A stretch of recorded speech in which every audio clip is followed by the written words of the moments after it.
जय गुरुदेव। 27 अगस्त सन 2004 रात्रि में परम पूज्य गुरु महाराज की असीम कृपा से ध्यान में दिखाई दिया कि एक विशाल जंगल है जो हजारों मीलों में फैला हुआ है। उसमें भिन्न भिन्न प्रकार के लंबे लंबे वृक्ष और अनेकों तरह की फुलवारी लगी है। उसमें अति से अति सुंदर सफेद महल बने हैं जिनकी बनावट अजीब है। महलों के कमरे अत्यंत लंबे चौड़े हैं। उनके अंदर अति सुंदर मनमोहक रोशनी थी। उन महलों पर अति सुंदर धातुओं के बेल बूटे बने थे। कहीं पर महलों के ऊपर सफेद मोतियों की लड़ियां और झालरें लटक रही हैं। उन महलों की सजावट के सीन क्षण क्षण में बदल रहे थे जिनका वर्णन नहीं किया जा सकता है। महलों के अंदर का नजारा साफ दिखाई दे रहा था। उनमें पब्लिक घूम फिरकर आनंद ले रही थी। इन महलों की बनावट भी क्षण क्षण में बदल रही थी। मुझसे ये महल कुछ दूरी पर थे। रात के 11 बजे बाद मैं ये सब देखता रहा काफी देर तक। इन सफेद महलों के क्षण क्षण में बदलते सीन चलते रहे। उसके बाद ये आलोप हो गए और दूसरे अति सुंदर सीन चालू हो गए। इन सीनों में महल नहीं थे, ये सब और ही किस्म के थे जिनका वर्णन करना कठिन है और न वर्णन किया जा सकता है और न ही लिखा जा सकता है। रात्रि के 12:15 बजे तक करीब 1.25 घंटा मैं उन सीनों को बराबर देखता रहा। पर यह सब गुरु महाराज की असीम मेहनत, दया और मेहर से। हे दाता, मैं पापी हूं, मेरे गुनाहों को क्षमा करना। हे दाता, मैं नीच और निकृष्ट हूं, मुझे दया की भिक्षा दे देना। 28 अगस्त से लेकर दिनांक 6 सितंबर सन 2004 ध्यान में सुबह, दोपहर, शाम और रात कुछ भी दिखाई नहीं दिया। 6 सितंबर की रात्रि में ध्यान में परम पूज्य अनामी महाप्रभु की असीम दया कृपा से ध्यान में तो कुछ दिखाई नहीं दिया, पर जब भजन शुरू किया तब दिखाई देना शुरू हुआ। एक बहुत बड़ा विशाल जंगल है। उसमें अनेक प्रकार की छोटी बड़ी हरियाली छाई हुई है।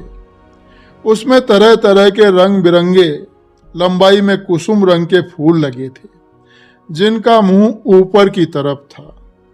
क्षण भर में वे सब दूसरी लंबाई हरियाली में बदल गए और क्षण भर में बड़े बड़े वृक्ष बन गए। इनके भी कुछ देर तक क्षण क्षण में सीन बदलते रहे जिनका वर्णन नहीं किया जा सकता। फिर सभी पत्तेदार लंबे लंबे वृक्ष आलोप हो गए और उनके स्थान पर ताड़ से मिलते जुलते वृक्ष हो गए। ये पूरे लोक में फैले हुए थे।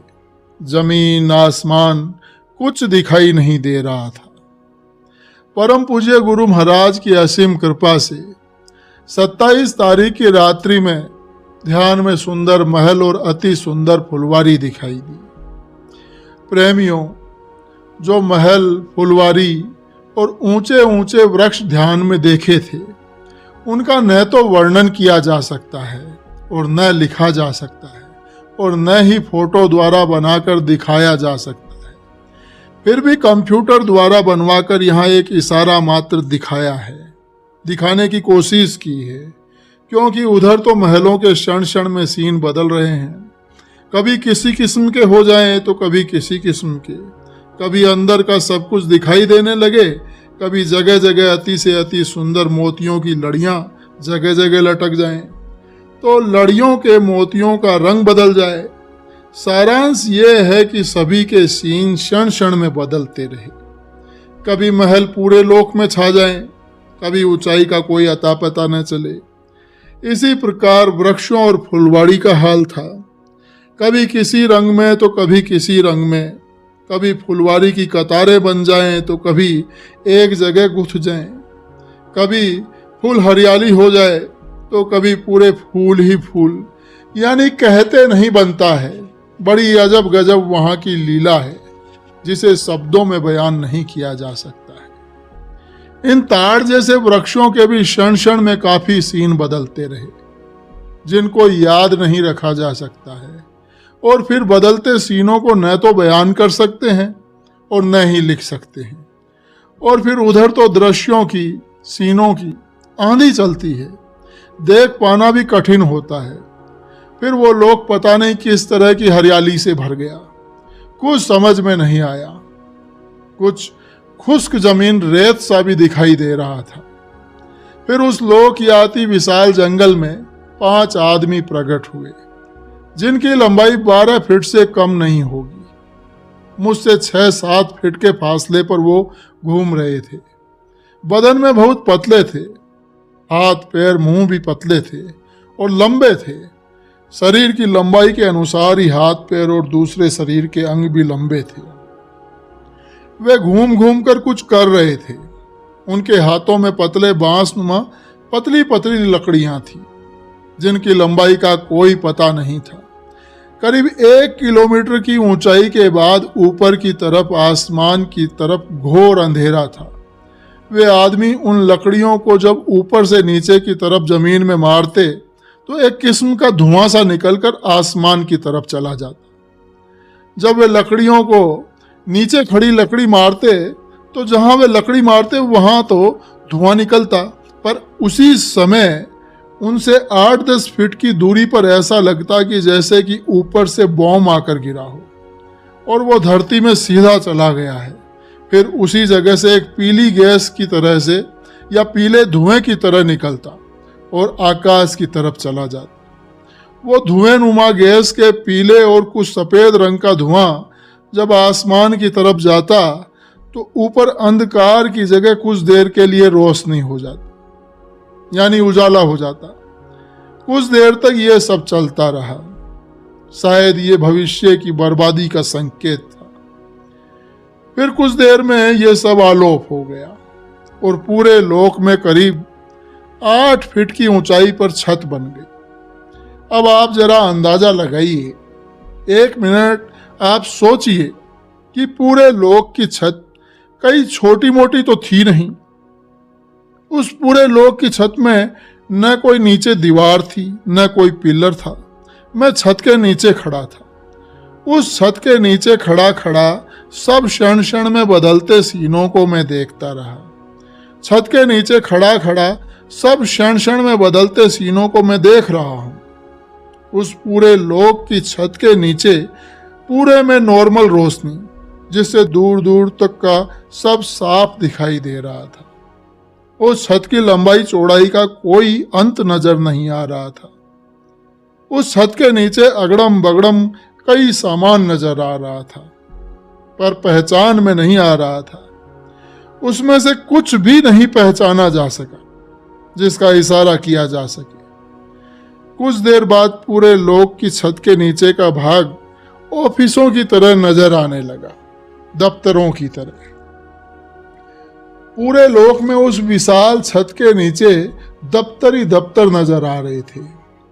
ये सभी दफ्तर जहां मैं खड़ा था उससे 50-60 फीट के फासले पर थे। दूर से दिखाई दे रहा था कि जैसे अंड बंड कागज फैले दिखाई दे रहे थे। सभी जगह कागज उठते रखते नजर आ रहे थे। कौन उठा रहा था और कौन रख रहा था कोई दिखाई नहीं दे रहा था। काफी देर तक ये उठाधरी चलती रही, फिर सब आलोप हो गए।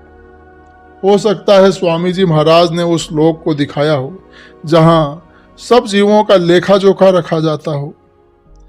कुछ देर तक उन दफ्तरों के क्षण क्षण में बदलते सीनों को मैं देखता रहा। फिर ये सब आलोप हो गए और उसके बाद छत भी दफ्तरों के साथ आलोप हो गई। उसके बाद लाखों मील लंबा चौड़ा पठार मैदान सा नजर आया, यानी वो सब पूरा लोक एक पठार में बदल गया। उसमें हजारों मील लंबा चौड़ा रास्ता दिखाई दे रहा था। कुछ मिनट बाद वो सीन समाप्त हो गया। फिर बीहड़ जंगल सा नजर आया। उस बीहड़ जंगल में कुछ मकान उत्तर से दक्षिण की तरफ बड़ी तेजी से बनते जा रहे थे। आगे आगे बनते जा रहे थे और पीछे से साफ होते जा रहे थे, यानी मकान समाप्त हो रहे थे। कुछ देर तक ये होता रहा, फिर जमीन का चलना भी शुरू हो गया। चलती हुई जमीन साफ नजर आ रही थी। कुछ मिनट तक ये खेल चलता रहा और फिर ये खेल समाप्त हो गया और फिर पूरा लोक एक पठार की शक्ल में हो गया। कुछ मिनट बाद कुछ ऐसा चला कि एक झटके में उस पठार को कई 100 मीलों तक साफ कर दे। इस प्रकार करीब 15 झटके लगे और उन झटकों में पूरा पठार एकसार हो गया और उसके पत्थरों का ढेर हजारों मील दूर जाकर चारों तरफ लग गया। फिर ये सब आलोप हो गया और हल्का सा अंधेरा छा गया। उस अंधेरे में जनता की भीड़ पूरब से पश्चिम की तरफ चली आ रही थी। उस जनता के किसी किसी के हाथों में झंडे थे। मैं बैठा था और वो भीड़ सही मेरे मुंह के सामने से आ रही थी और मुझसे करीब 20 गज के फासले पर आलोप हो रही थी। कुछ मिनट तक ये सब चलता रहा और फिर सब आलोप हो गए। उसके बाद उस विशालतम मैदान में, या ये कहें कि पूरे लोक, छोटे छोटे पौधों से, हरियाली से वो पूरा लोक भर गया। उनके पत्ते रंग में सुनहरे थे। उन पत्तों का रंग सुनहरा था और उनकी लंबाई चौड़ाई 2.5 से 3 फुट के करीब थी। वो जमीन पर फैले हुए थे। वो पत्ते जमीन पर इस प्रकार लग रहे थे जैसे उन्हें कोई हिला रहा हो या उन्हें उठा उठाकर पटक रहा हो। ये उनकी उठापटक जारी रही और कुछ देर तक उनके क्षण क्षण में सीन बदलते रहे। इन चौड़े पत्तों से पूरा लोक भरा था। कहीं सुई रखने की जगह तक नहीं थी। उन पत्तों से पूरा लोक जगमगा रहा था। उस समय की सुंदरता का वर्णन करना अति कठिन है। जिन पौधों पर वो पत्ते लगे थे उनकी ऊंचाई 1-1.5 फीट से अधिक नहीं थी। फिर ये सब आलोप हो गए और पूरा लोक छोटी छोटी अत्यंत सुंदर हरियाली से भर गया। उस हरियाली की शोभा अवर्णनीय है, न बताने में आ सकता है और न लिखने में आ सकता है। पूरे के पूरे लोक की जमीन ऐसी मालूम दे रही थी जैसे कि कोई अत्यंत सुंदर फूलों वाला गलीचा बिछा हुआ हो। यह एक मिलता जुलता इशारा है। इसके भी क्षण क्षण में सीन बदलते रहे जो वर्णन से बाहर है। उसके क्षण क्षण में बदलते सीन चलते रहे। फिर मुझे मजबूरन उठना पड़ा क्योंकि मैं रात्रि के 10:20 पर बैठा था और अब समय 12:15 बज चुका था। समय की तो कोई बात नहीं थी, पर लघु शंका से बड़ा दर्द हो रहा था।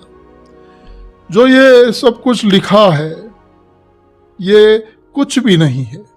ऐसे ऐसे अति से अति सुंदर, अजीब से अजीब खेल तो वहाँ क्षण क्षण में होते रहते हैं जो सभी वर्णन के और बयान करने के बाहर होते हैं।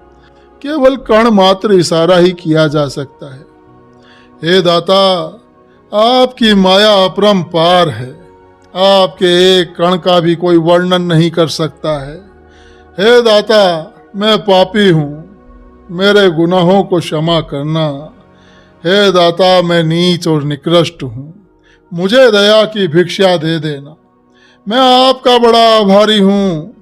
आप महाधन्य हैं जो आपकी नजरों ने समझा प्यार के काबिल मुझे। दिल की हर धड़कन कहने लगी मिल जाएगी अब मंजिल मुझे। आपकी मंजिल हूँ मैं और मेरी मंजिल आप हैं, क्योंकि आपने ही फरमाया है कि हम आए वही देश से जहाँ तुम्हारो धाम, तुमको घर पहुँचाऊनो एक हमारो काम। जय गुरुदेव।